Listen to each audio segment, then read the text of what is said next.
Good afternoon, everyone, and welcome to the Centre for Spartan and Peloponnesian Studies webinar series, AGIDO, a series devoted to the study of Peloponnesian and Spartan women from prehistory to the Roman period. For those of you who are new to this series, I am Abby Costello, a first-year PhD student at the University of Nottingham, and I'm researching the role of the non-royal Spartan woman from the Bronze Age to the Hellenistic period. I'm also lead organiser and main host of the AGIDO series, and I'm supported by a wonderful team of early career researchers, Thea Wolf, Catherine Viola, and Malvina Alexopoulos and Savannah Williams. I will now pass over to Malvina, my co-host for today, who is the Director of Publicity for the AGIDO webinar series, and a contract field archaeologist with the Aphora of Antiquities for Corinthia with a master's degree from the University of Peloponnese on Cultural Heritage Management. Malvina, over to you.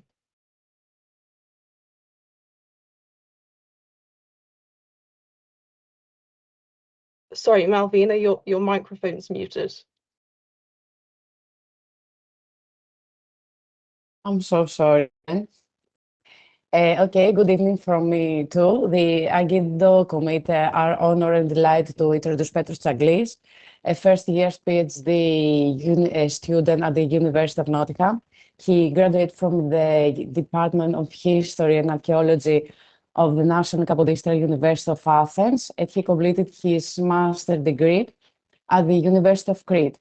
Currently, he is pursuing his PhD at the University of Nottingham, having been awarded a scholarship by the Arts and Humanities Midlands for Cities scheme. His doctoral research focuses on the factional structures and the cultural identity of the League of the Free Laconians. So Petros is a member of the PGR Committee of the Center for Spartan and Peloponnesian Studies, Early Career Scholars Global Network, and a member of the Society for Laconian Studies at Athens. Today, Petros will be presenting on women's status and their social roles in Laconia through an examination of funerary epigrams. It is without further ado that I welcome Petros to the virtual floor. So, hello everyone, good evening. So give me just a moment to start the presentation and we will pass to our today's subject.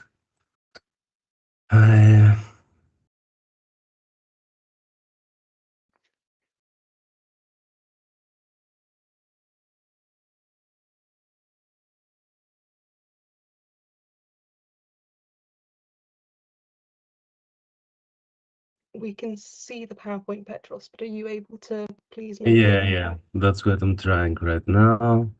I'll do it. Now? Yes, now we can see it. Thank you. Good luck.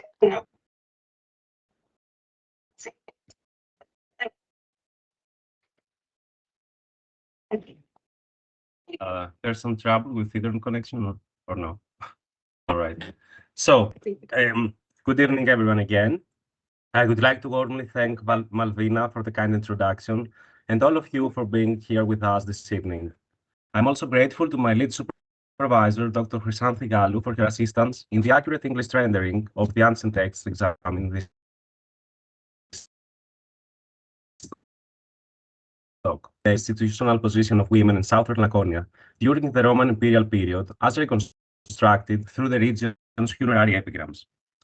The material mentioned here forms part of a broader study of all Roman funerary epigrams from this area, which is currently being prepared for publication. Before turning to the specific chronological and geographical focus of the paper, it is necessary to offer a brief overview of funerary epigraphy in ancient Greece, and in particular, the literary genre of the epigram.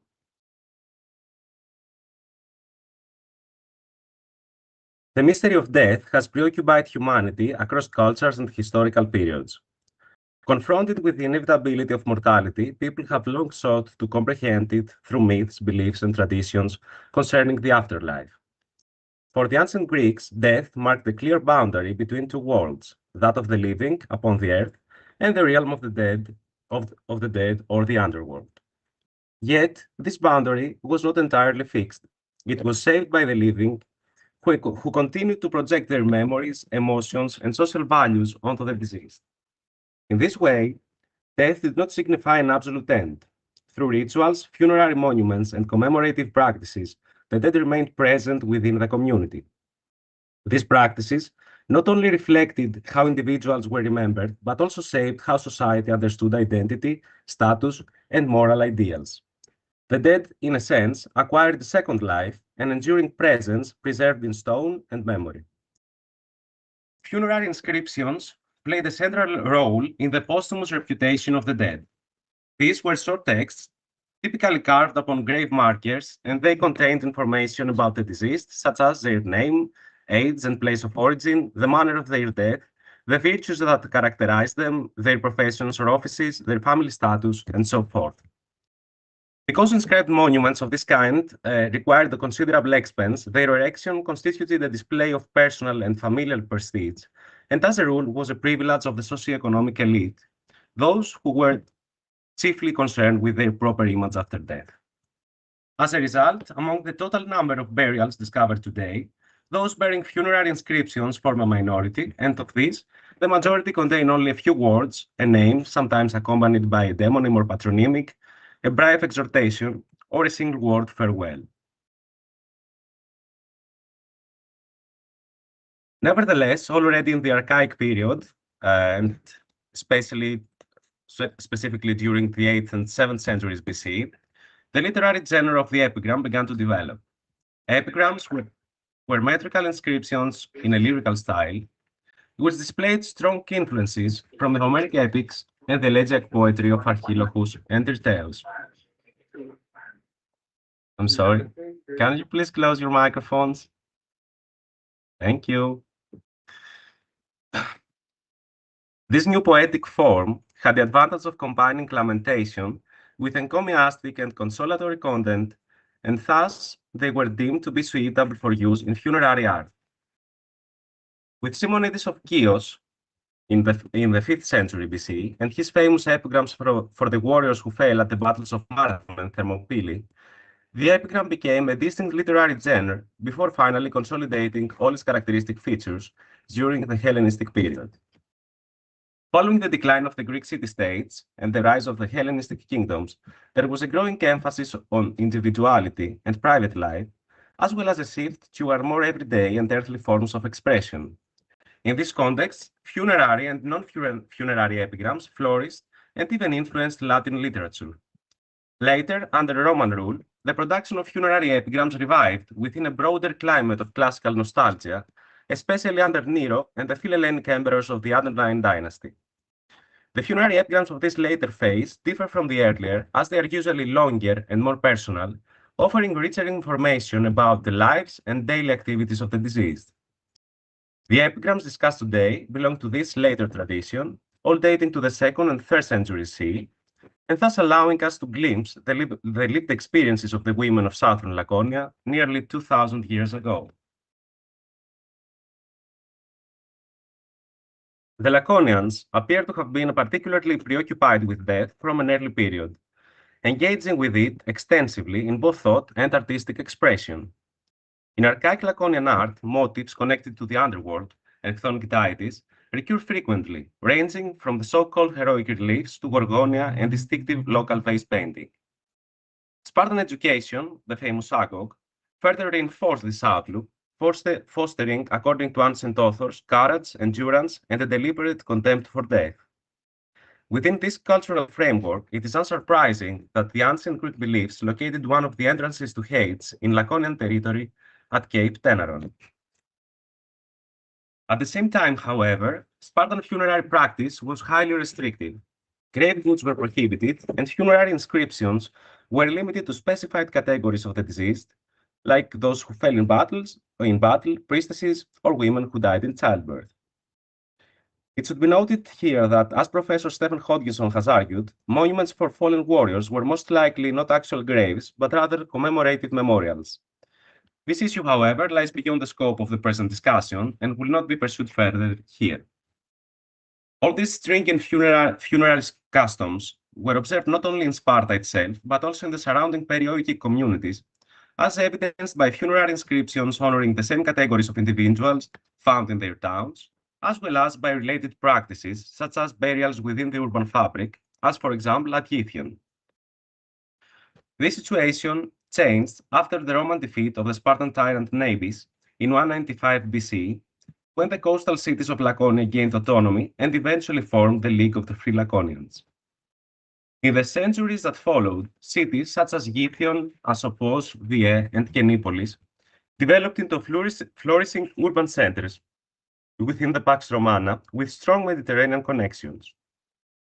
This transformation brought major changes in burial practices. Extended, formally organized cemeteries, such as those at Gythion and Asopos, gradually came to occupy large areas of the suburban landscape, particularly along the major routes of entry and exit from the urban fabric. Thus, their placement ensured that funerary monuments were now highly visible to a wide public. At the same time, non-Laconian populations of metics, merchants, and other professionals entered the region, bringing with them new cultural influences, while the Roman political and social context encouraged the display of elaborate funerary and honorific monuments. Under these new circumstances, the funerary epigrams, which, as noted above, experienced a resurgence during the High Imperial period, found a fertile ground for development in southern Laconia. To date, 11 grave markers bearing funerary epigrams have been identified in the cities of the Free Laconians, the find spots of which are illustrated on the carefully designed map made by my colleague, the archaeologist Vasilis Papadakis. Hi, Vasilis. Of these inscriptions, 3, originating from Vie, Tefroni, and Gythion, marked on the map with red notes, are dedicated to deceased women, while a 4th, from Gythion, refers to the mother of a dead sailor. In what follows, I shall examine these epigrams by arranging the material according to age, as though referring to the same woman at successive stages of her life.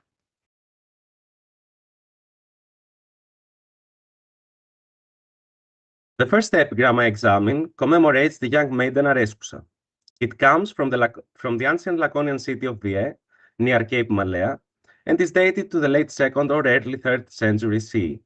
It should be noted that Arescusa remains well known in the region today, as her name has been adopted by a local journal devoted to the history and folklore of the area of Vie. The inscription was engraved on a thin marble slab, which suggests that it was originally affixed to the surface of a wall or another structural element of the tomb, forming part of its external revestment.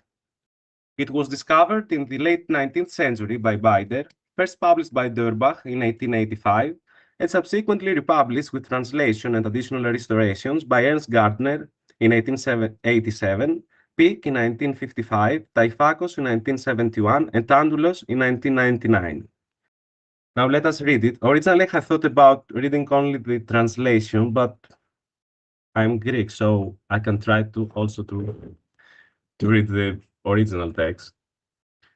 It says, «Αρέσκουσαν τιν δε γονείς κλαίουσι θανούσαν, ή δώσει ταύτην λαοί έχουσι πόλην. Ήρ μεν γάρ γενεείς ιδίης περικαλές άγαλμα, ως έλαση Ελίου, ως ρόδεος Στέφανος. Είδος έχους ερατών νίκελων χρυσή Αφροδίτη, έργα τα Αθηναίοι και φρένας είδεν νόων. Ού και εν της ψεύσετο προσού λοιπόν μη αήρε, Κύπροι δεινιοπόλων αθανάτους μοιχίαν, ή και Αθηναίης πάρεδρον θέμεν, η δε θεράπνην αρτέμητος, καλής, τοξοφόρου λοχίης. Παντής αρετής και είδεος είναι κεραστού και ποινητής ερατής και φρενός σιγαθέης. Το ράμο των κλαίοντες ενίκης ούποτε θυμών, ενώ παθή δακρύων πλήσους ηγενέται.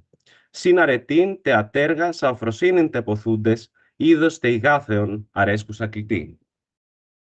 And the translation says, her parents weep for Arescusa, now dead, and all the people who dwell in this city mourn her, for she was the fairest ornament of her own lineage, like the radiance of the sun, like a garland of roses.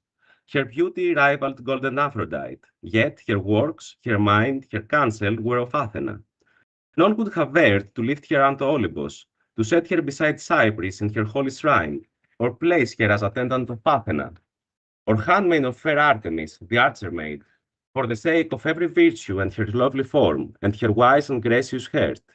Thus, her parents, weeping without cease at home, shall never fill their spirit with an end to grief, longing for her virtue, her deeds, her temperate soul, and her noble beauty, Arescusa the renowned. It is clearly a composition of marked originality. The luminosity emitted by the epigram stands in contrast with the tragic reality of the maiden's death, even transcending the bitter grief of her parents. The poem is composed in elegiac meter, which the epigrammatist deploys with notable precision and harmony. In lines 1 and 2, the poem presents not only the parents, but the entire civic community as mourning the death of the young girl. This is a significant element that I would ask you to keep in mind, as it will reappear in the discussion later. In lines 5 to 9, the young Arescusa is likened in beauty to Aphrodite and in wisdom to Athena. Aphrodite is designated Cypris, as in Homer and in the lyric poetry of Sappho, reflecting the Greek myth according to which the goddess emerged from the sea and first came ashore. It is noteworthy that the epithet Kytheria, likewise associated with the goddess, is not preferred here despite the close geographical proximity of Vie to Kythera. This choice may be interpreted as an effort on the part of the poet to heighten the lyrical dimension of the epigram through the exoticism conferred upon Aphrodite and by extension to Arescusa by her association with a distant island of the Eastern Mediterranean. Above all, however, the maiden is compared with Artemis, whose singular mention in line 10 reinforces this parallel and serves as the culmination of the preceding sequence of comparisons. The selection of epithets applied to the goddess, Toxophoros, that means bow-bearing, and Lochia, protector of women in childbirth, is deliberate. The untimely death of Arescusa deprived her of the experiences of love and marriage, just as Artemis herself, devoted to hunting and the life of countryside, remains detached from conjugal and romantic pleasures. The epithet Lochia further evokes the goddess's role as guardian of childbirth, suggesting that the diseased young maiden will henceforth serve as her companion and assistant, having herself not lived to bear children. Besides, as the traveler Pausanias informs us, Artemis was connected with the mythical fountain of Vie by the Heraclid Vias, and was venerated as the city's patron deity under the title Artemis Sotira. As Epustek has argued, the idealization of the beauty and merits of women who died young was not intended to provide a realistic portrayal, but rather to intensify the dramatic impact of the composition and perhaps to mitigate the grief of the bereaved. Indeed, the entirety of Arescusa's epitaph is not articulated from the perspective of the deceased, but from that of the peoples left behind. The poem exhibits a cyclical structure, opening and closing with a focus on the mourning of the girl's family. The final lines, 13 to 16, poignantly convey the distinct image each parent retains for their child, while at the same time underscoring the enduring nature of such loss. Unfortunately, today, the marble slab bearing the epigram of Arescusa has been lost. Some product placement. By the way, never take this one if you have problem with your nerves. The next epigram comes from the throne, the ancient free Laconian city located at the site of the modern village of Kotronas in eastern Mani. It is engraved on a white marble stele, featuring a pedimented top, and is also dated to the transitional period between the 2nd and 3rd centuries CE. The epitaph was composed in memory of Sosikratia, who died while pregnant at the young age of 18. It was first published by Wilhelm in 1909 and subsequently by Pick in 1955, Pföffel 1959, and more recently by Chelsea Gardner in 2018. The stele of Sosikratia is now housed in the epitaph of Athens. The epitaph consists of 4 elegiac couplets, which may be thematically divided into 2 stanzas, the first one in lines 1 to 8 and the second the lines 9 to 15. The speaker adapts the first person, presenting herself as if mourning from hate. According to Wilhelm, the composition exhibits notable similarities with epitaphs from Amorgos of Cyclades, so pronounced that he even proposed that the monument might have originated on the island. The execution of the inscription suggests haste and a lack of precision on the part of the stonecutter. The lettering is careless, and in the final pentameter, only the end of the first and the beginning of the second hemistich have been inscribed. The text reads as follows.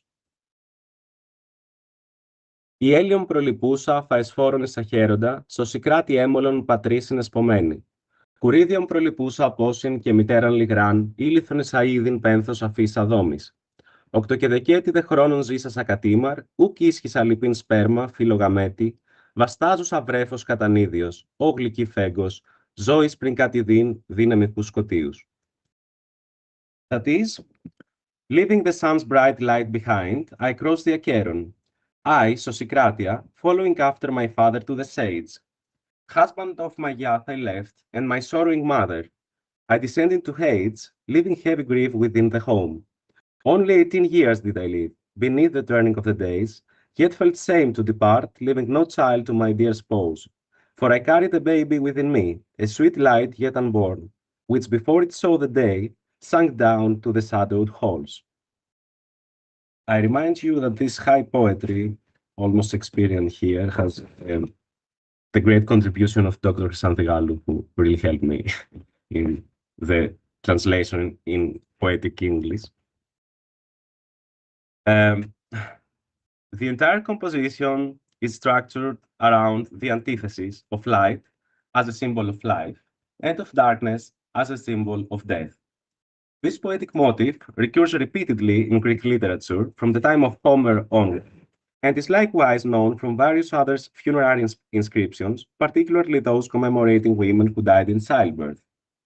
Thus, already in the opening distich, in lines 1 and 2, Sosicratia is said to abandon the bright light of the sun in order to cross the Acheron. The same parallel between life and by extension woman as its bearer through childbearing and light can also be found in another funerary epigram of roughly the same date from Kenipolis, near Cape Tenaron. There, a certain Kallinikos, upon dying, leaves behind the phos of his wife Aristoclea, that is, in a free rendering, the light of his life. Regarding the reference of Acheron, Gardner has argued that its preference over the much nearer Tenaron as the entrance to the underworld suggests that by the late 2nd century CE, the association of the Laconian promontory with the underworld had diminished. In my view, however, this observation is not in itself sufficient to substantiate such a conclusion. As already noted in the epitaph of Arescusa, where the goddess Aphrodite is designated Cypris instead of Cytherea, the engravers appear to have favored the inclusion of widely recognized and culturally resonant topi of the Greek world, rather than strictly local elements. Moreover, the corpus of epigrammatic models from which authors drew both thematic inspiration and linguistic expression was relatively stable, and certainly not all composers possessed the time, the technical skill, or inclination to adapt new words to the existing meter. The mention to Sosicratia's deceased father in lines 3 and 4, contrasted with her husband and mother who remained behind their misfortune in lines 5 and 6, may imply an anticipated reunion with him in the other world. The term philo, meaning dear or beloved, applied to the husband, reflects the social expectation for women of the period to prove themselves devoted wives. With the third distich, that is lines 9 to 12, the second thematic section of the epitaph begins and reaches its culmination in the fourth. At this point, Sosicratia's lament shifts away from herself toward the child she was carrying. The mention of her age in lines 9 and 10 serves not only to evoke an emotional response in the reader, but more importantly to account for her failure to bear offspring for her husband. According to Wilhelm, the phrase katimar, literally to the day, in line 10, indicates that the young woman died on the very day of her 18th birthday. In the final distich, in lines 13 to 15, the opposition between the two governing forces, light and darkness, life and death, becomes explicit and straightforward. The expression "O glyki phegos," "O sweet light," is addressed by the mother to her unborn infant, who was destined to come into life, but instead is consigned to the shadowed halls of Hades. As González observes, deaths in childbirth often entail a tragic antithesis between the newborn emerging into the light and the mother descending into darkness. In this epitaph, however, neither survived. Moreover, contrary to the prevailing view, Sosicratia does not appear to have died during delivery. Since this is not explicitly indicated in the text, as is typically the case in such epitaphs. Now, I should note that most usually in such epitaphs we have something like a mention to lecho, or something like this that mentions exactly that the women passed through during the delivery. And this is not the case here. This conclusion is further supported by the third distinct in lines 9 to 12, in which the deceased declares that she departs childless, having lived only a short life, and thus failing, ukishisa, she says, to reach the final stage of pregnancy. It should be noted here that for the reconstruction of the final verse of the epitaph, that is line 15, I follow the restoration proposed by the inscriptions Grece, Zois πριν κατηδήν δύναμη σκοτίους, rather than that offered by Pic, η Ελίου κατηδέιν ουκ έλαχεν συνεμί, although the latter is also adopted by Vogel and Gardner. In my view, the former restoration better accords both with the semantic content and the expressive structure of the epigram. Unfortunately, the ancient engraver, probably of Cycladic origin, appears to have been more concerned with completing his commission promptly and returning home before the onset of winter than with providing the level of detail that modern researchers might have wishes for 2 millennia later.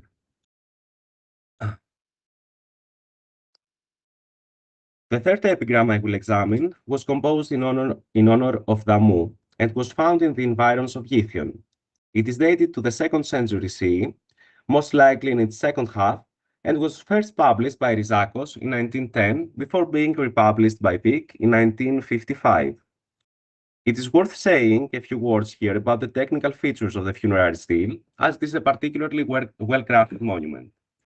The stele, made of Pleistocene marble, Nero Antiquatenario, measures 70 centimeters in height, 39 centimeters in width, and 11 centimeters in thickness. Its base is left raw, while the upper section terminates in a pedimental crowning.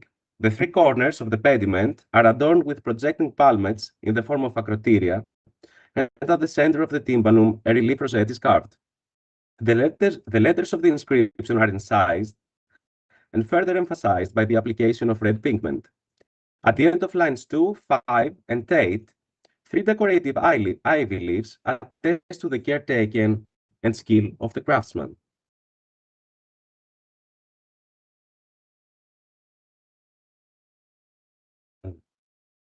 Perfect. So the Greek text reads as follows.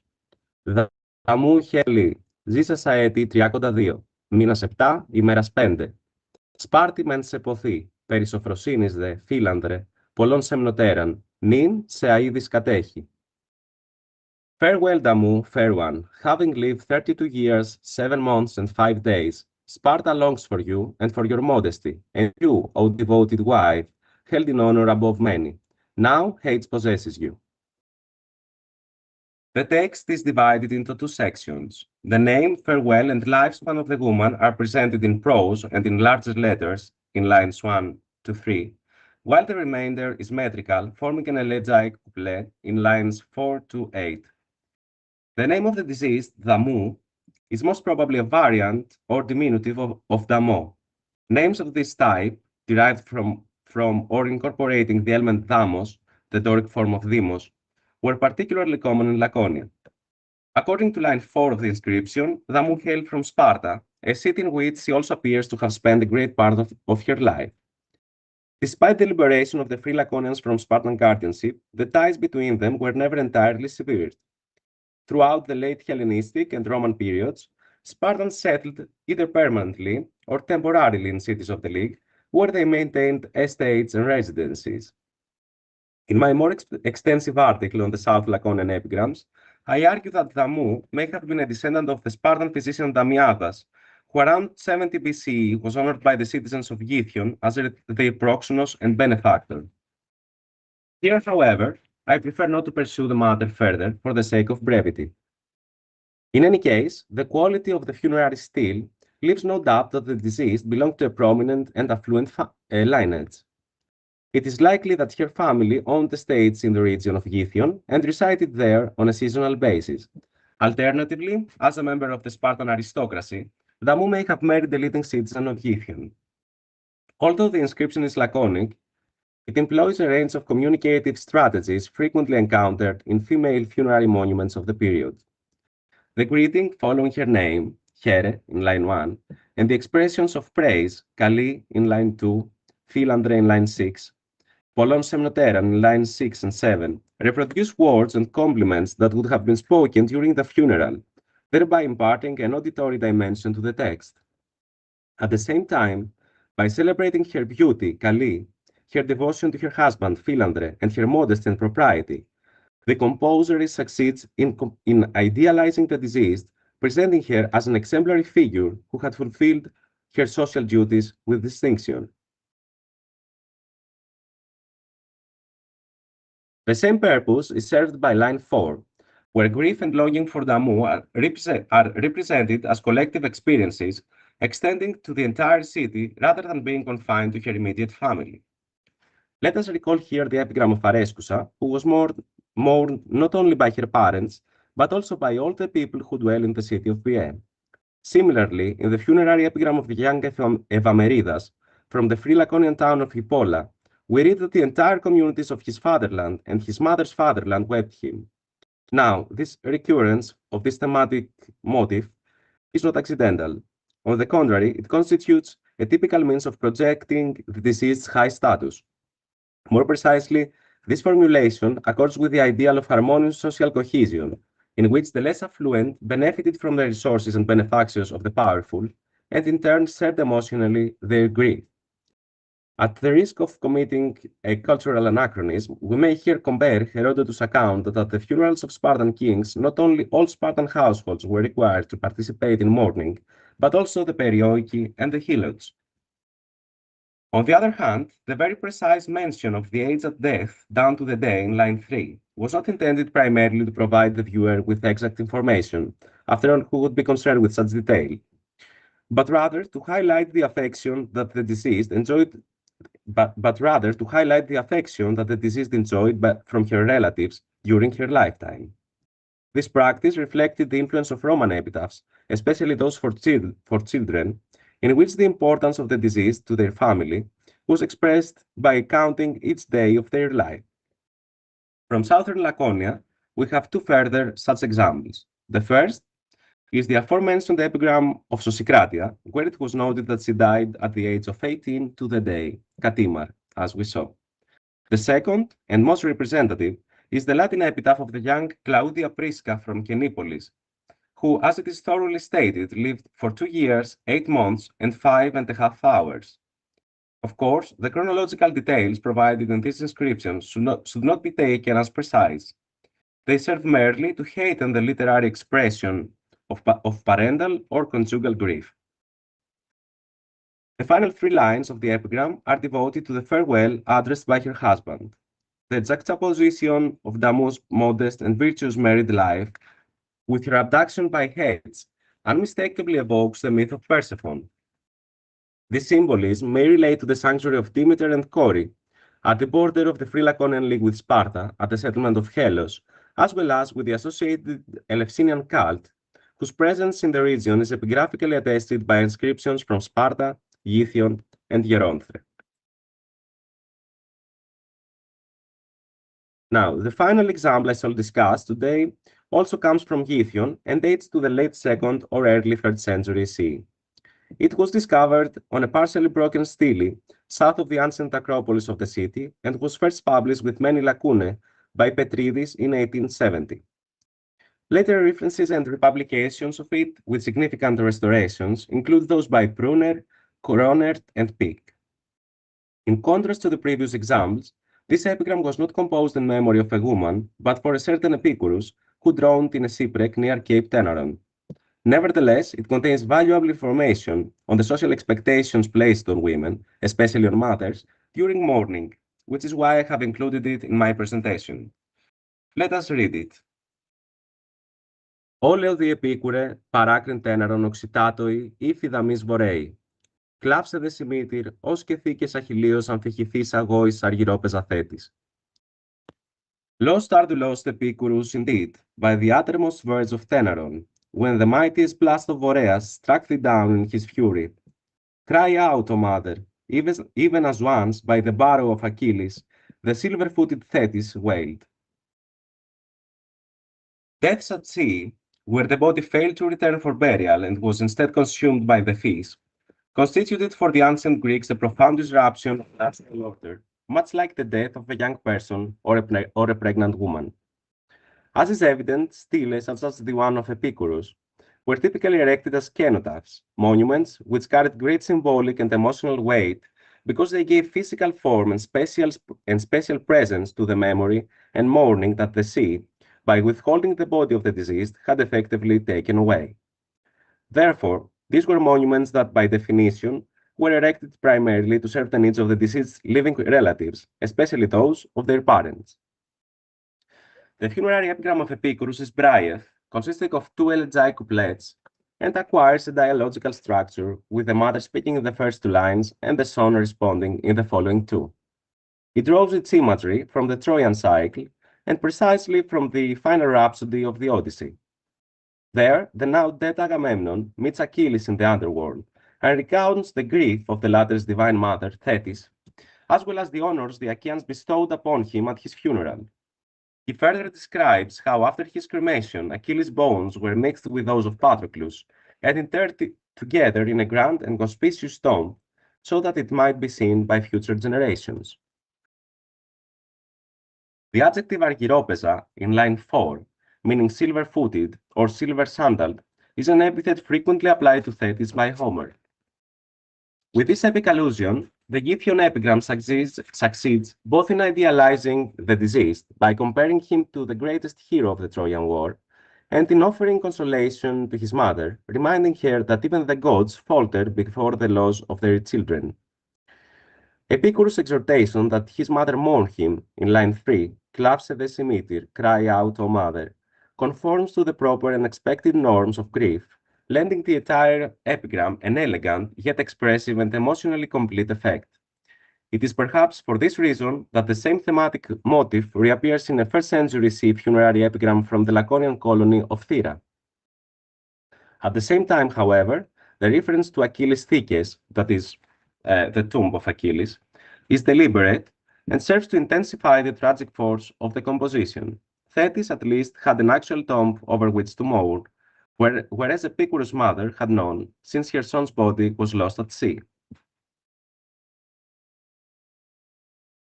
To sum up, during the imperial period, the social position of Laconian women appears to lose the distinctiveness that characterized it in earlier periods, becoming increasingly integrated into wider Mediterranean models. Their socially expected life cycle followed a largely predetermined trajectory, from daughters to wives and then to mothers. At each of these stages, women were expected to embody particular virtues and fulfill corresponding social roles, to be pious, beautiful, and temperate like the young Arescusa, devoted wives like Sosicratia, modest like Damu, and to mourn their children should they predecease them, like the mother of Epicurus. What is particularly striking, however, is that the epigrams examined show that women were equally honored and lamented, both during their lifetimes and after death, even when they failed to fulfill these socially prescribed roles.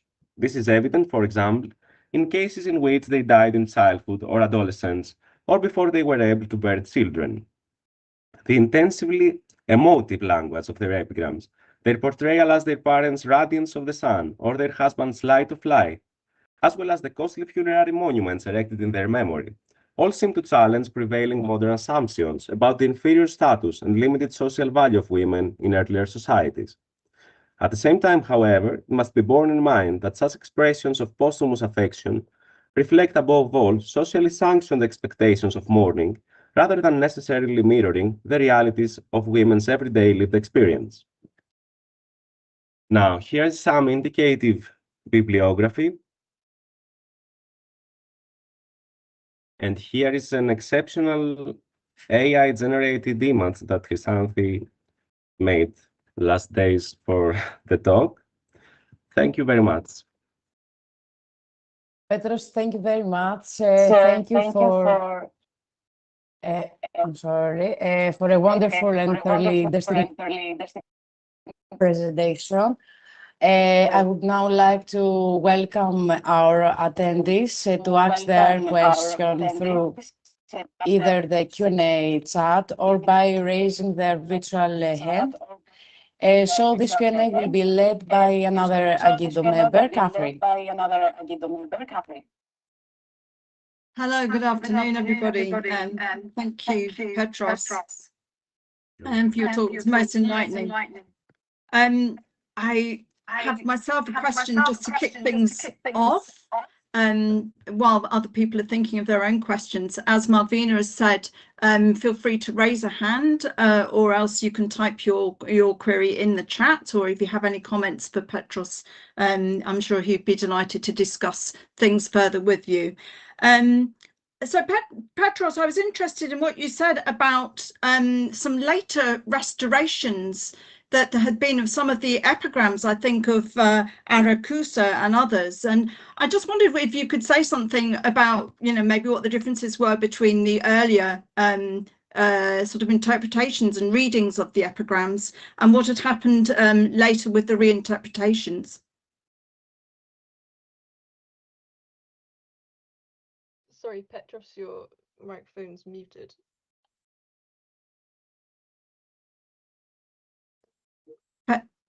Petros, could you please unmute your microphone? Perfect, thank you. So thank you for your question. All this thing with the restoration and the different restorations on the same inscriptions is a really complex matter, because it mostly depends on how was the first reading of the inscription being made.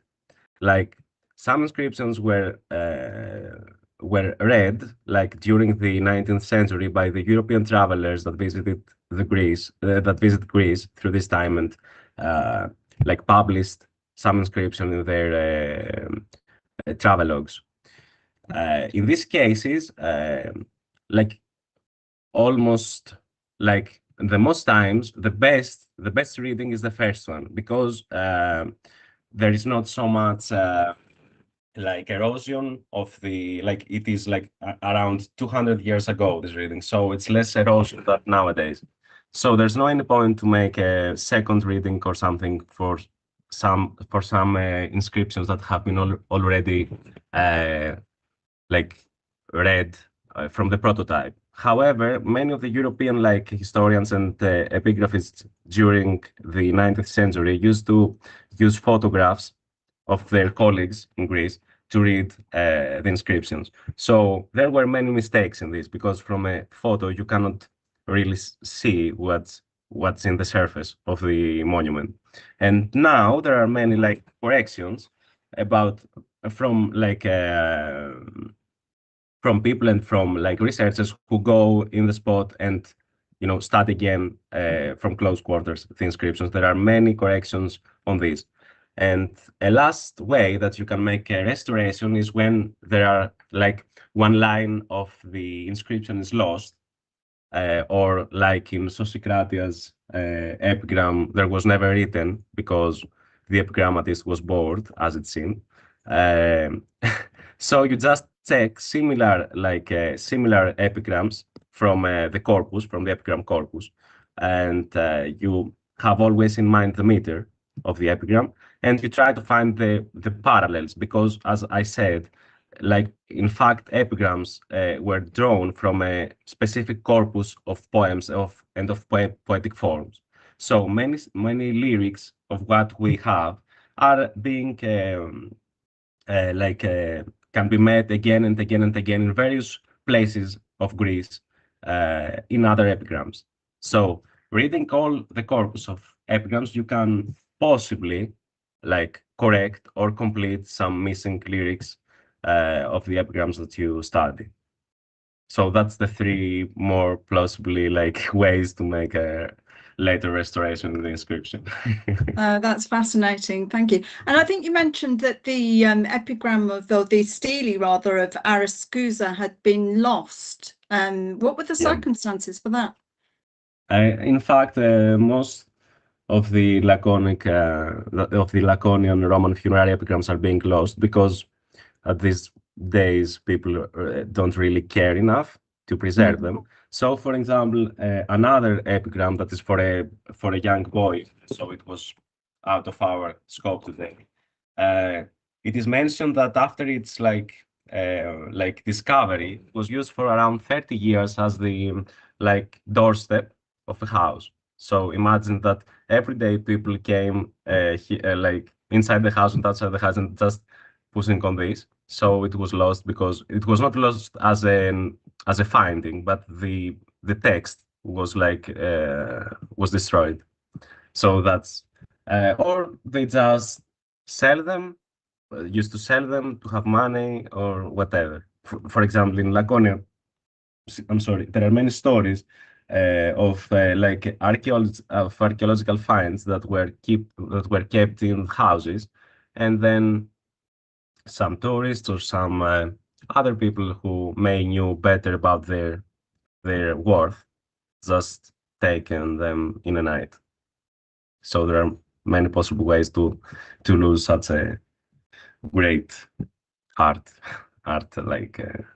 text, because it's really like Arescusa, I think artistically is the best of all the Roman funerary epigrams that we have. Mm-hmm. Thank you, Petra. You're welcome. So we have a question from Abby. Firstly, wonderful talk, Petros. Thank you. Very interesting too, with the beauty and the light element and the cyclical poetical layout of the epigram. I was just wondering if there was, because we obviously we've got the physical evidence, but I was just wondering whether there was literary evidence that might hint at sort of perishable sort of offerings at these epigrams or not. Are there, you asked if there were some offerings? Like if there was some, like food or sort of in fact, thank you. In fact, all of these inscriptions, as I said before, was found during 19th century, and in most cases in different locations than these that they were, originally erected. So many have been reused as house, in the walls of newer houses. Or if you read, for example, the travelogue of Leek, half of its text about Laconia just speaks for inscriptions and building members, ancient building members that have been relocated and used for something else. So there were nothing of none of these epigrams, not only from the 4 that I mentioned here, but I think from all the epigrams that we have found in Laconia have been found in its original place. None of it was on a tomb. It was in every other place that you can imagine, except for the original tombs. most likely, in Mani was inside churches. By the way. Thank you. You're welcome. Thank you, Petra. So we have a question from Jack Fatiga, who has been studying Palmyran funerary art and fire mummy portraits in his research. And he remarks that in the Palmyran funerary busts, women depicting jewellery become common in the later centuries during the Roman period, as a symbol of their status in the wealthy trading city of Palmyra. In looking at the epigrams in Laconia with local elite women, how often was the expression of wealth and its importance to the community expressed? Yeah, that's a really interesting question. First and foremost, because now these epigrams are not coming from Sparta itself. They are coming from the former periodic communities. So they have much similar, but also quite different background. So in a way, they were at the Spartan state for many centuries. They were really they truly contributed in its strength, but they were the original Spartans.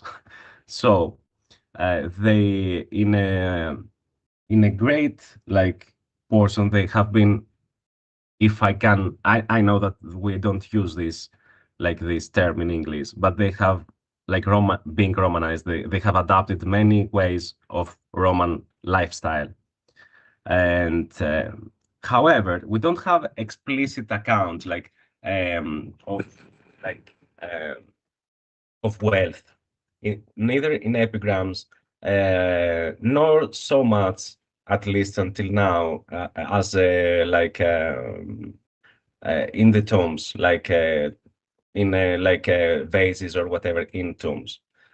What we have, it's a much more how can I say it, elaborate tombs for the rich ones than for the poor ones. For example, rich people used to be buried in tombs where they have funerary sculpture or funerary epigrams, whereas the lower classes just being buried in tombs without even having an inscription, and of course nothing to accompany them.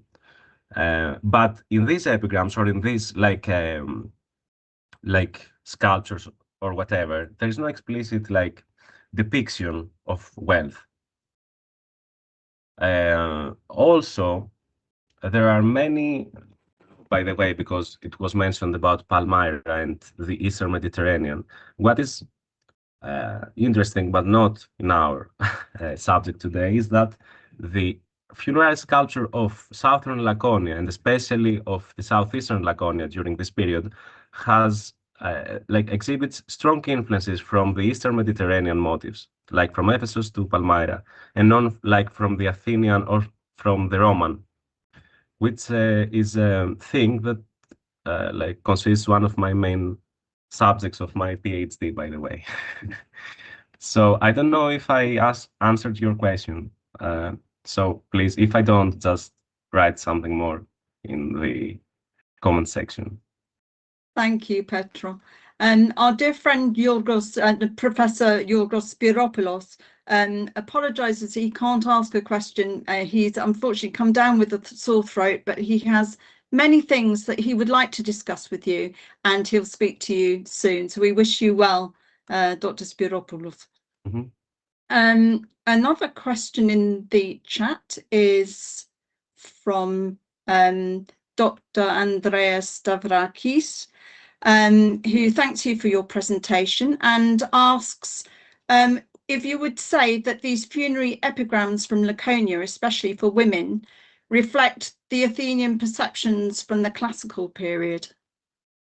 First of all, hi, Andreas. Andreas is an exceptional archaeologist. We were colleagues at the University of Crete at the MA, and a really good friend. So I'm really glad that he's here. Yes, that's partly true, because in the imperial period, we have, due to the second sophistic, which is the all this nostalgia feeling and climate that is being cultivated from the Philhellenic emperors of the Antonine dynasty mainly. There is a more widely Greek perception of past. We don't have the old separations between, for example, Laconians and Athenians. For example, we have another epigram from Githion, who is for a warrior that fell during the Eruli invasion in 267, and he went and fought to protect Athens from the Eruli invasion, and his funerary epigram has many traces, it begins exactly with the lyric of Simonides for the Athenian warriors that fell in Marathon. So he uses an Athenian, a characteristic Athenian epigram for his tomb, though he is a Laconian. So during this period, yes, we have, I wouldn't say it Athenian perceptions, but I would call it more widely Greek perceptions, or more Hellenistic perceptions for women. And surely there are just some small traces of the old Laconian perceptions of woman worth and status in the society. But yes, there are many similarities in it. That's great. Thank you very much, Petro. You're welcome. Are there any more questions before we hand back to the host? Over to you, Abby. Thank you very much. Thank you, Catherine. So, and thank you, Petros. On behalf of the AGIDO committee, I would like to warmly thank Petros for delivering an insightful and very informative presentation. Our sincere gratitude also goes to the University of Nottingham's Centre for Spartan and Peloponnesian Studies for supporting the AGIDO webinar series, to the series mentors, Professor Ellen Millender, Dr. Yorgos Spiropoulos, and Dr. Chrysanthi Galou, and the Daughters of Penelope Sparta Association, and its president and former deputy mayor of Sparta, Mrs. Georgia Sakaraki. Many thanks are owed to CSPS media sponsor Vakos Radio for enabling this webinars to reach an international audience. Last but not least, we warmly thank our audience members for joining us today through Teams and through the Vakos Radio web channel. Over to you, Malvina. Thank you very much, Petros. So the next AGIDO webinar will host both Stavros Mitsianis and our own Abby Costello. Stavros is a master's student at the University of Crete, who is researching the Seleucid Kingdom and the Hellenistic East. Abby, as we have already heard, is a doctoral student at the University of Nottingham and is resisting the role of the non-royal Spartan woman from the Bronze Age to the Hellenistic period.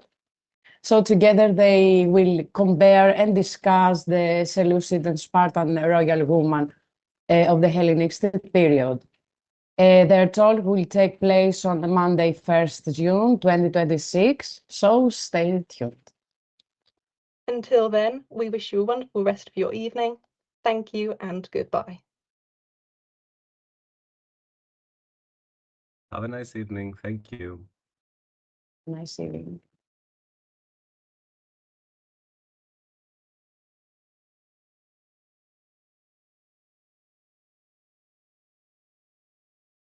Thank you.